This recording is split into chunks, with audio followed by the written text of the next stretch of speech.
मुद्द्यांवर त्याचा तो ठाम नव्हता आणि तो ना पंखांखाली होता. जे अरबाज म्हणेल, जे निक्की म्हणेल, जे वैभव म्हणेल, तर त्याला स्वतःचा गेम म्हणजे ठीक आहे, म्हणजे आता त्याचं वय कंपॅरेटिव्हली माझ्यापेक्षा खूप कमी होतं, 21-22 वर्षांचा होता. पण हे वय बऱ्यापैकी मोठं वय असतं, जिथे तुम्ही तुमचे डिसिजन्स घेणं खूप समोर माझ्या घरातली माणसं माझ्यासमोर म्हणजे देवाघरी जाताना मी पाहिलेली आहेत. तर मला ते ना तो एक इमोशनल माझा कोशंट आहे, तो मला परत तिथे मला आणायचा. माणसं असतात, देव त्यांचा ऐकतो. त्याला कॅप्टन व्हायचं होतं मला, म्हणजे मी त्या घरात आल्याच्यानंतर मला कधीच वाटलं नाही की हा कॅप्टन होईल. रूप अगोदरचं होतं काही इंटरवलपर्यंत सीझनच्या, ते खरं होतं की नंतर बदललेलं खरं आहे. मग ते काही खोटं आत्ता खोटं वागते की म्हणजे सगळा संभ्रम निर्माण केला आहे तिने प्रेक्षकांच्या मनात.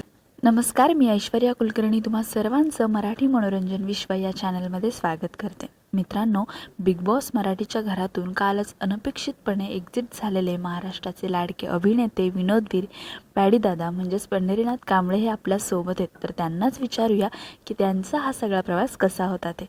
नमस्कार दादा, तुमचं खूप खूप स्वागत आहे आमच्या चॅनलमध्ये. कसे आहात? मी छान, तुम्ही कशा आहात? मस्त. कसा होता तुमचा हा सगळा बिग बॉसचा प्रवास?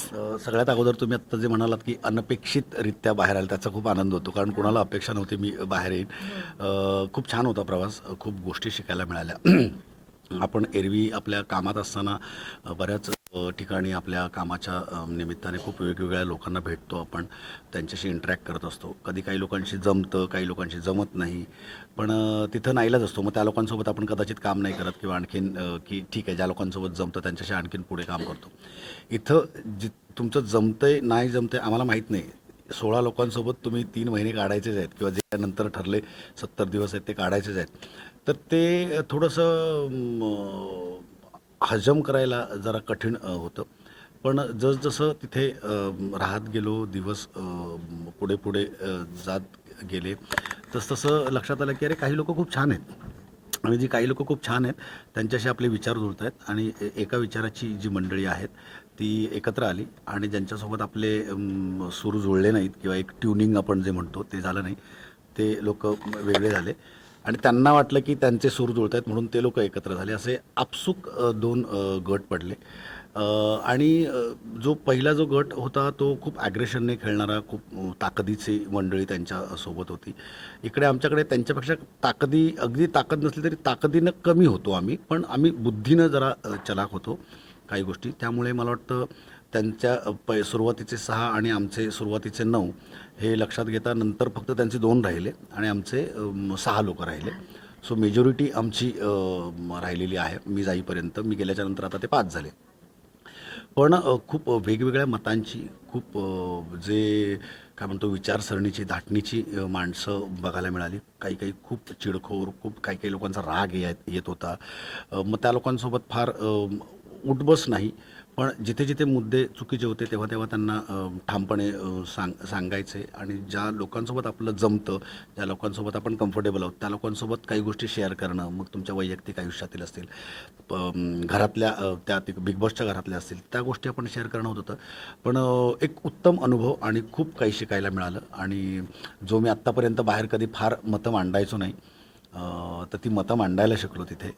निर्णयांवर तुमच्या ठाम असणं काय असतं, तर तिथे राहिल्याच्या नंतर कळलं की अरे हां, मी ठाम असतो माझ्या निर्णयावर. मी एखादा निर्णय घेतला की हे माणूस नको तर नको, मग त्याचा पिच्छा पुरवायचा की हे जोपर्यंत एलिमिनेट होत नाही तोपर्यंत त्याला नॉमिनेट करत राहायचं. आणि तो त्याच्या वाईट वागणुकीमुळे, चांगले लोक होते त्यांना आपण कधीच नॉमिनेट करत नाही, पण खूप छान अनुभव होता आणि खूप बऱ्याच गोष्टी शिकवून जाणारा अनुभव होता. आत्ताच तुम्ही म्हणालात की मतांवर ठाम. जेव्हा काल एक्झिट झाली तेव्हा अंकिता बोलली की दादा, सुरुवातीपासून जेव्हा आपला ग्रुप तयार झाला तेव्हापासून बरेच लोक इकडे झाले तिकडे झाले तळ्यात मळ्यात, पण तुम्ही मात्र शेवटपर्यंत ठाम होता. ते बोलताना तिला भरून आलं होतं, तेव्हा तुम्हाला काय वाटलं? नाही, मलाही तेव्हा खूप भरून आलं होतं आणि मला खूप बरं वाटलं तिचं ते म्हणणं ऐकताना, कारण ती पण तशीच मुलगी आहे कारण ती कधीच लोकांसारखी इकडून तिकडे तिकडून इकडे मग इकडे एक मागे बोल तिकडे एक मागे बोल मग कोणतरी त्या चक्रव्यूहामध्ये जाऊन तुमच्याबद्दल सांगतंय तर ते तसं तिच्याबद्दल कधी झालं नाही आणि माझ्याबद्दल पण फार नाही. आमचा एक इन्सिडेन्स होता जो अभिजितबद्दल आम्ही बोललो होतो पण तो त्या अर्थाने नव्हता.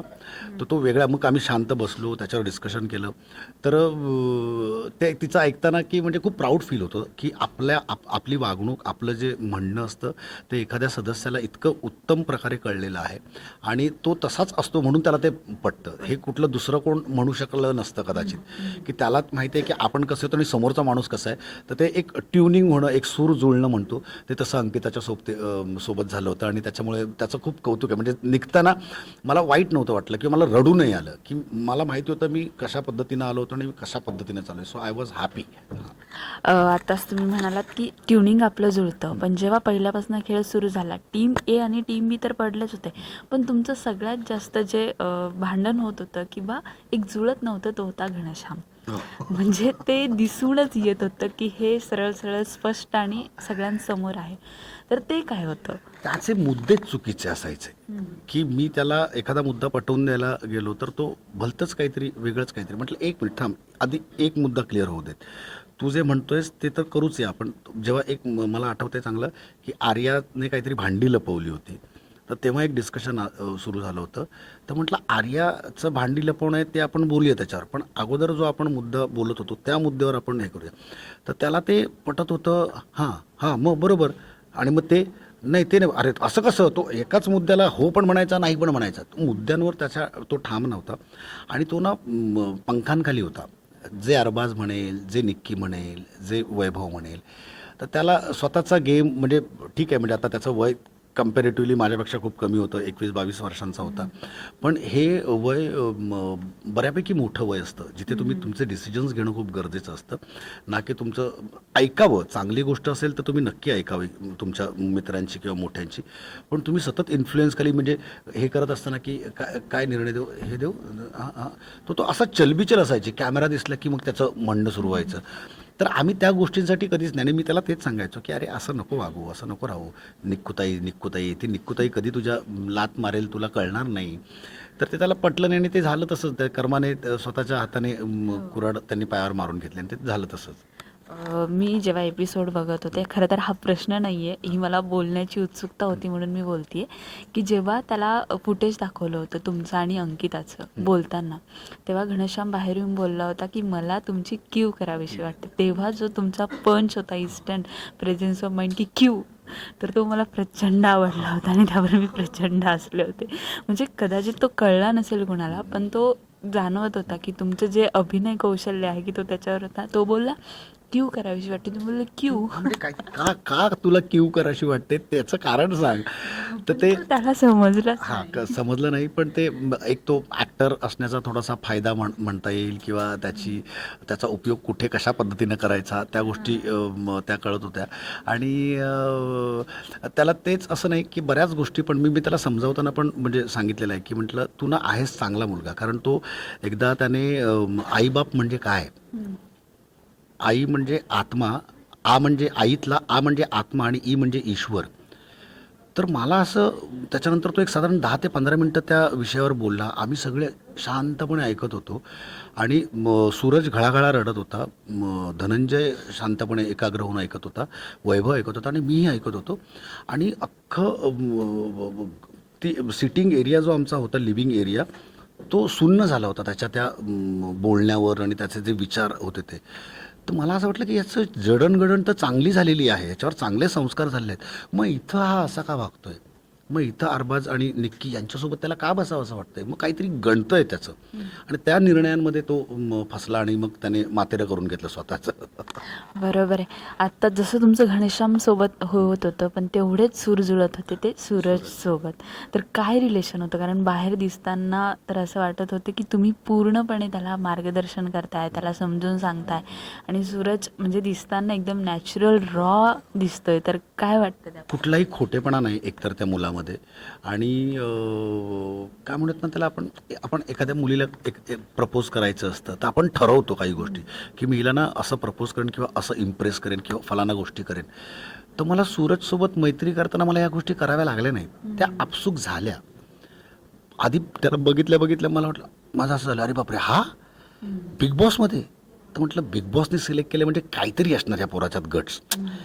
उचलून रँडमली त्याला आणलं नसणार. बरेच रील करणारी मंडळी आहेत, ती लोक नाहीत, सूरज आहे. म्हटलं काहीतरी असणार.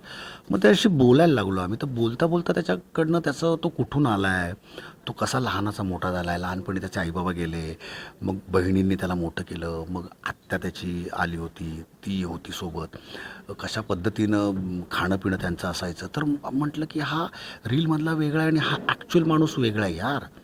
तर ते म्हटलं की नाही यार, याच्यासोबत आपण बसायला पाहिजे, याला आणखीन जाणून घ्यायला पाहिजे. आणि मग ते बोलणं होत गेलं. मग मी त्याला काहीतरी सांगत होतो, त्याचं बोलणं मला समजून घ्यायचं होतं आणि ते आपसूक ते बंद जुळले गेले. असं ठरवून काहीच नव्हतं की इनफॅक्ट मी ठरवलं होतं की तिथे जाऊन कुठलं नातं बितं नाही जुळवायचं. कारण ते तुम्ही घराच्या बाहेर पडताना तुम्हाला खूप त्रास होतो. कारण नाही म्हणायला, तुम्ही सतत सकाळी उठल्यापासून ते रात्री झोपेपर्यंत ती माणसं तुमच्या समोर असतात कुठल्या ना कुठल्या कारणाने.